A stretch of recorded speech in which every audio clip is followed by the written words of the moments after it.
بسم اللہ الرحمن الرحیم۔ السلام علیکم ناظرین، آپ دیکھ رہے ہیں NH نیوز اور میں ہوں جمشید حیدر سیال۔ آئیں ایک نظر ڈالتے ہیں آج کی خاص خبروں پر۔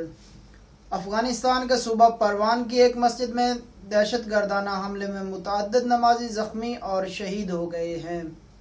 افغانستان کے صوبہ پروان کے ایک مسجد میں دہشت گردانہ حملے میں متعدد نمازی جاں بحق اور زخمی ہو گئے ہیں۔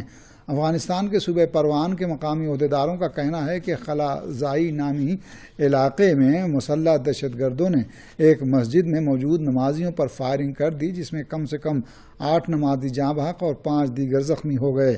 صوبہ پروان کے پولیس سربراہ ہارون مبارز نے کہا ہے کہ ممکن ہے یہ حملہ داعش نے کیا ہو۔ دوسری جانب طالبان نے صوبہ پروان میں ایک مسجد میں ہونے والے دھماکے میں کسی طرح کی مداخلت سے انکار کیا ہے۔ طالبان کے ترجمان ذبیح اللہ مجاہد نے کہا کہ صوبہ پروان کے خلاءزائی دیہات کی مسجد میں نمازیوں پر ہونے والے حملے میں طالبان کا کوئی کردار نہیں ہے۔ دنیاسنا بعض افغان ذرائع نے خبر دی ہے کہ جنوب مشرقی افغانستان میں واقع صوبہ خوست میں بھی منگل کی شب ایک مسجد پر نامعلوم دہشت گردوں نے حملہ کیا۔ اس حملے میں ہونے والے جانی و مالی نقصانات کے بارے میں ابھی پتہ نہیں چلا ہے۔ اگرچہ اس حملے کی ابھی تک کسی گروہ نے ذمہ داری قبول نہیں کی ہے، تاہم داعش اور حقانی گروہوں نے افغانستان کے مختلف علاقوں کے مذہبی مقامات اور مسجدوں پر ہونے والے حملوں کی ذمہ داری قبول کی ہے۔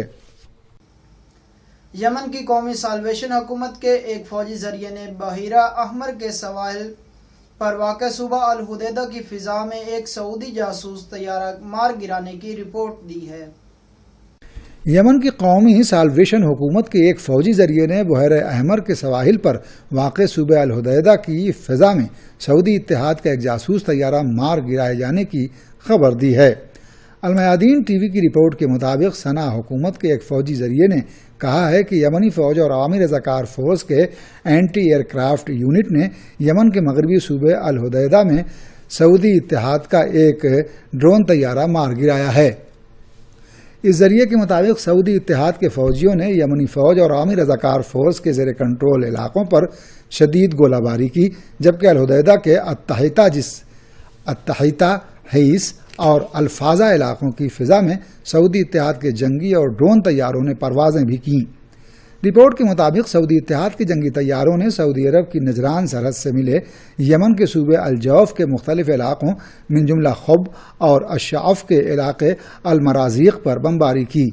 سعودی اتحاد کے جنگی طیاروں نے صوبہ معارب کے علاقوں سرواہ اور مجزر کو بھی جارحیت کا نشانہ بنایا۔ سرواہ اور مجزر میں صنعا حکومت کے فوجیوں اور منصور ہادی کے فوجیوں کے درمیان شدید جنگ بھی ہو رہی ہے۔ صوبہ البیضہ کے شمال مشرقی علاقے قانیہ میں بھی فریقین کے درمیان شدید جنگ جاری ہے، اور سعودی اتحاد کے جنگی طیاروں نے یمنی فوج اور عوامی رضاکار فورس کے ٹھکانوں پر کئی بار بمباری کی ہے تاکہ ان ٹھکانوں کی طرف منصور ہادی کے فوجیوں کی پیش قدمی میں مدد مل سکے۔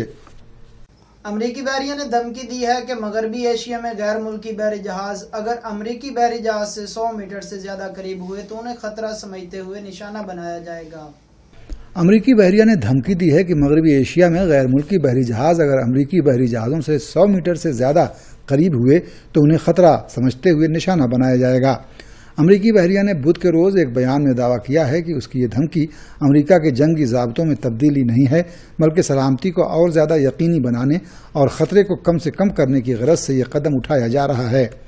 امریکی صدر ٹرمپ نے بھی گزشتہ مہینے خلیج فارس میں امریکہ کی غیر قانونی فوجی موجودگی اور اس موجودگی کی بنا پر پیدا ہونے والی بدامنی کی طرف کوئی اشارہ کیے بغیر دعویٰ کیا تھا کہ انہوں نے امریکی بحری جہازوں کے قریب آنے والے تیز رفتار جنگی بوٹوں کو فائرنگ کا نشانہ بنائے جانے کی ہدایات جاری کر دی ہیں۔ ٹرمپ کا یہ دعویٰ ایسی حالت میں سامنے آیا تھا کہ ایران کے ایک بحری جہاز کا راستہ روکنے سے متعلق امریکی بحری جنگی جہاز کے اشتعال انگیز اقدامات کے بعد ایران کی سپاہ پاسداران انقلاب اسلامی کی تیز رفتار جنگی بوٹوں نے امریکہ کے اس بحری جنگی جہاز کے قریب پہنچ کر اسے انتباہ دیا اور امریکہ کے اس بحری جنگی جہاز کو اپنے اصل راستے پر واپس لوٹنے پر مجبور کر دیا۔ اسلامی جمہوریہ ایران نے اعلان کیا ہے کہ آبنائے ہرمز اور خلیج فارس میں غیر ملکی جنگی طیاروں اور بحری جہازوں کی مانیٹرنگ ایران کا حق ہے، اور ان کی جانب سے ایران کے فضائی اور بحری حدود کی خلاف ورزی کی صورت میں بین الاقوامی قوانین کے مطابق قدم اٹھایا جائے گا۔ محدود خود مختار حکومت کے سربراہ محمد عباسی نے اعلان کیا ہے کہ تنظیم آزادی فلسطین PLO اور فلسطین انتظامیہ اب امریکہ اور غاصب صہیونی حکومت کے ساتھ طے پانے والے کسی بھی معاہدے کی پابند نہیں رہے گی۔ جميع الاتفاقات والتفاهمات مع الحكومتين الأمريكية والإسرائيلية۔